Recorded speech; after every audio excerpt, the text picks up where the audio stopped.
Joy University, best emerging university in South India. For admissions, contact. అది మారుతుంది అన్నది నేను మనస్ఫూర్తిగా చెప్తున్నాను ప్రజలకి. వచ్చే ఎలక్షన్స్లో బీజేపీ నుంచి మీరు యాక్టివ్ రాజకీయాల్లోకి కనిపిస్తారని ఎక్స్పెక్ట్ చేయొచ్చు అంటారు. ఆల్రెడీ పని చేస్తున్నాను కదమ్మా, నేను ఆల్రెడీ పని చేస్తున్నాను, నేను యాక్టివ్గానే ఉన్నాను. పార్టీ ఏ ప్రోగ్రామ్ అన్నా నేను వెళ్తున్నాం. నేను ఎప్పుడూ రెడీయే, నేను పని చేసేది. నేను 24 hours నాకు అలవాటే కదా. ఉద్యమాలు చేసిన వచ్చిన మనిషికి పోలీస్ స్టేషన్లు చూసాం, జైళ్ళు చూసాం, ఖైదీలు చూసాం, సామాన్య ప్రజలు చూసాం, కోర్టు మెట్లు ఎక్కాం, రోడ్ల మీద కూర్చున్నాం, తిండి తిప్పలు లేకుండా పనిచేసిన రోజులు ఉన్నాయి కదా. సో విజయశాంతి పనిచేసే మనిషే. నా జీవితంలో లగ్జరీ లైఫ్ కాదు ఇది, నా లైఫ్, నా ప్రజలే నాకు అన్నది ఎప్పుడో నేను దాంట్లోకి వెళ్ళిపోయాను నేను. సో వాళ్ళు ఏ డ్యూటీ ఇచ్చినా నేను పని చేయడానికి సిద్ధంగా ఉన్నాను, పని చేస్తూనే ఉన్నాం మేము. ఇప్పుడు ఉద్యమాలు చేసినట్టు ప్రతిరోజు ఇప్పుడు పార్టీ ఉద్యమం చేయదు. ఇష్యూ వచ్చినప్పుడు ఇష్యూ మీద ఫైట్ చేస్తాం. అప్పుడు ఉద్యమాలు అంటే ప్రతిరోజు మీకు సమస్యలు ఉంటే సమస్యలు కొట్లాడుతూనే ఉన్నాం. ఇప్పుడు రాష్ట్రం వచ్చిన తర్వాత అంత పని ఉండదమ్మా. ఇష్యూ వచ్చినప్పుడు ఇష్యూ, ఎలక్షన్స్ వచ్చినప్పుడు ఎలక్షన్స్, మీటింగ్ అన్నప్పుడు మీటింగ్, ఇలా డివైడ్ అవుతుంది వర్క్. సో దానికి తగ్గట్టు మేము పని చేస్తున్నాం. మ్యామ్, తర్వాత రౌడీ ఇన్స్పెక్టర్ సినిమా అప్పుడు మీ ఫ్యాన్స్ కర్నూలు జిల్లాకు మీరు వెళ్ళినప్పుడు మూవీ పరంగా అక్కడ ఎంతోమంది తండోపతండాలుగా విజయశాంతి గారిని చూడడానికి వచ్చేసినప్పుడు చాలా ఉద్రిక్త పరిస్థితులు నెలకొన్నాయి అప్పట్లో. బాలకృష్ణ గారు మిమ్మల్ని ఆ సిచ్యువేషన్ నుంచి లోపలికి తీసుకొచ్చి వాళ్ళందరినీ చాలా కంట్రోల్ చేశారని చెప్పని విన్నాను. అంటే అది ట్రైన్లో పాట ఉంది కదా, పాట నంద్యాల అనుకుంటాను. చేస్తుంటే క్రౌడ్ విపరీతంగా వచ్చేసి అసలు ట్రైన్ ఆపేశారు. నాకు ఆ రోజు కొంత ఫీవర్ వచ్చిందంటే డేలో మొత్తం పాట చేస్తూ విపరీతమైన ఎండ, జ్వరం వచ్చి అయిపోయింది, పాట అయిపోయింది. మళ్ళీ హైదరాబాద్ షిఫ్ట్ అవుతుంది ఇక్కడ వేరే సాంగ్కి. సరే చేస్తుంటే పడుకుంటే ఒకటే అరుపులు, జనాలు భయంకరం, అసలు మామూలు కాదు. ట్రైన్ ఆపి విజయశాంతి బయటికి రావాలి, గొడవ చేశారు. ఇంకా అప్పుడు బాలకృష్ణ తను వెళ్ళి ట్రై చేసి చెప్తున్నాడు, అయినా కూడా లేదు, రావాలంటే నిద్రపోతున్నాను నేను. సో నేను, తారా మాస్టర్ గారు, మేమందరం అప్పుడు ఇంకా బయటికి తీసుకొచ్చారు. బాగా వీక్గా ఉన్నాను, నీరసంగా ఉంది, ఎండ దెబ్బకి జ్వరం వచ్చి. సరే వచ్చి నుంచున్నాను, అంత అరుపులు కేకలు. ఐ థింక్ 1.5 hour ట్రైన్ అయిపోయింది, కదలనప్పులే. మొత్తం పట్టాల మీదకి వచ్చేసి జనాలు అడ్డంగా అసలు ఇసుకేస్తారు వాళ్ళంత జనాలు వచ్చారు. తర్వాత వాళ్ళు హ్యాపీ ఫీల్ అయ్యి అప్పుడు బయలుదేరి గిద్దాలు పగలగొట్టి అబ్బో బీభత్సం అలా జరిగింది. అప్పుడు రీసెంట్గా చిరంజీవి గారు ఆయనతో పాటు కలిసి వర్క్ చేసిన హీరోయిన్స్ అందరినీ ఇన్వైట్ చేశారు. మేమందరం అనుకున్నాం మీరు ఖచ్చితంగా ఉంటారు అందులో అని, కానీ మీరు అందులో నన్ను ఎప్పుడు ఇన్వైట్ చేసింది లేదు. ఒకటి చేసినా నేను వెదలను నేను, ఎందుకంటే నాకు అలాంటి పార్టీ ప్రోగ్రామ్స్ అంటే నాకు పెద్ద నచ్చదు. నేను ఫస్ట్ నుంచి షూటింగు, నా ఇల్లు, సినిమాలు చేసేటప్పుడు. సో పాలిటిక్స్ అంటారా, పాలిటిక్స్ అంటే ఉద్యమాలు, నా ఇల్లు. నా ఫంక్షన్కే నేను నేను వెళ్ళడం. నా 100 days ఫంక్షన్ కంటే తప్పదంటే వెళ్తాను. వెళ్ళి ఒక 1/2 hourలో ఉండి వచ్చేస్తాను ఆ షీల్డ్ తీసుకుని.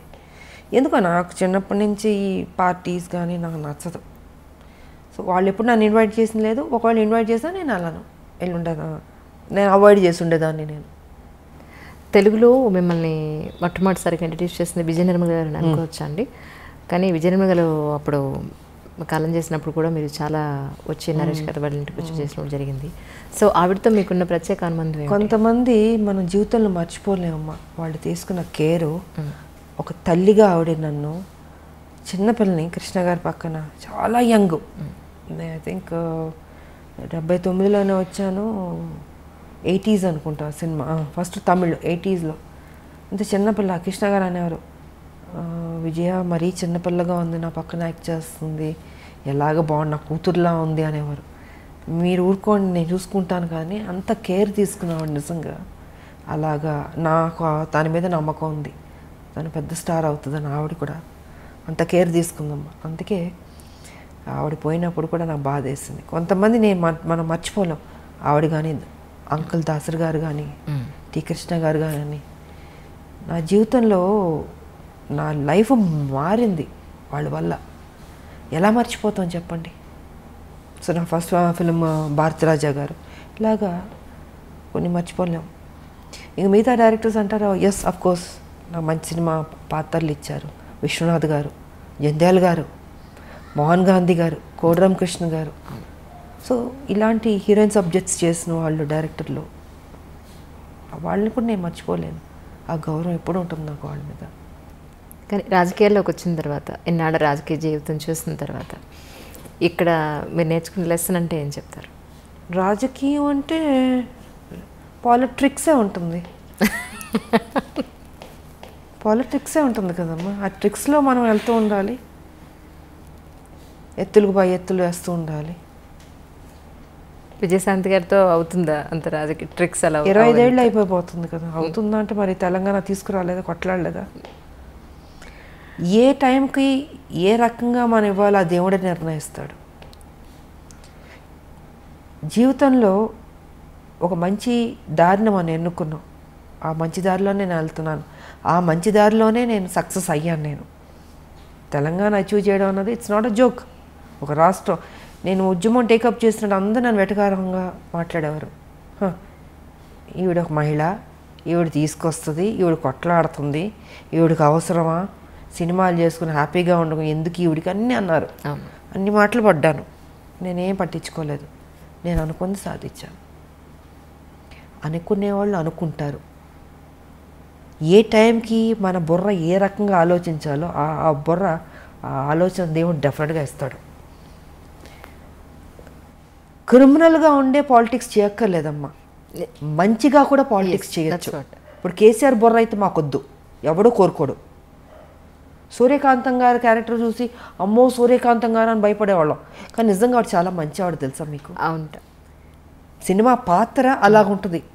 సో ఆవిడ పేరు కూడా పెట్టేవారు కాదంటే చాలామంది పుట్టినవాడికి సూర్యకాంత్ భయం అంటే. బట్ ఆవిడ అంత బంగారం అసలు. నేను నాతో పనిచేశారు ఆవిడ, వచ్చా వండర్ఫుల్. ఆవిడ కానీ నిర్మలమ్మ గారు కానీ ఎంత మంచివాళ్ళు వాళ్ళు. సో కొంత మన సినిమా పాత్రలు చూసి భయపడతాం, కానీ కేసీఆర్ ప్రత్యక్షంగా చూసి భయపడతాం. అంటే అంత భయంకరమైన క్యారెక్టర్ కాబట్టి ఆయనలా వద్దమ్మా, ఇలాంటి పాలిటిక్స్ చేయక్కర్లేదు. చక్కగా పాలిటిక్స్ చేయొచ్చు, మనం అనుకున్నది ఇంకా బెటర్గా చేయొచ్చు, ప్రజలకు ఉపయోగపడేటట్టు చేయొచ్చు. అదే మ్యామ్ నా ఉద్దేశం కూడా అంటే 100% చేయొచ్చు. నేను ఎంతకాలం మరి మంచిగా అనుకునేది చేశాను, ఫ్యూచర్లో కూడా అదే మంచిగా చేస్తాను నేను. తెలంగాణకు సంబంధించి ఇన్ కేస్ కమింగ్ ఫ్యూచర్లో మీరు కూడా వన్ ఆఫ్ ది అధికార పార్టీ బీజేపీ కనుక అధికారానికి వస్తే మీ ఉద్దేశ ప్రకారం తెలంగాణకి ఏమేం చేస్తే బాగుంటుందని మీరు అనుకుంటున్నారు?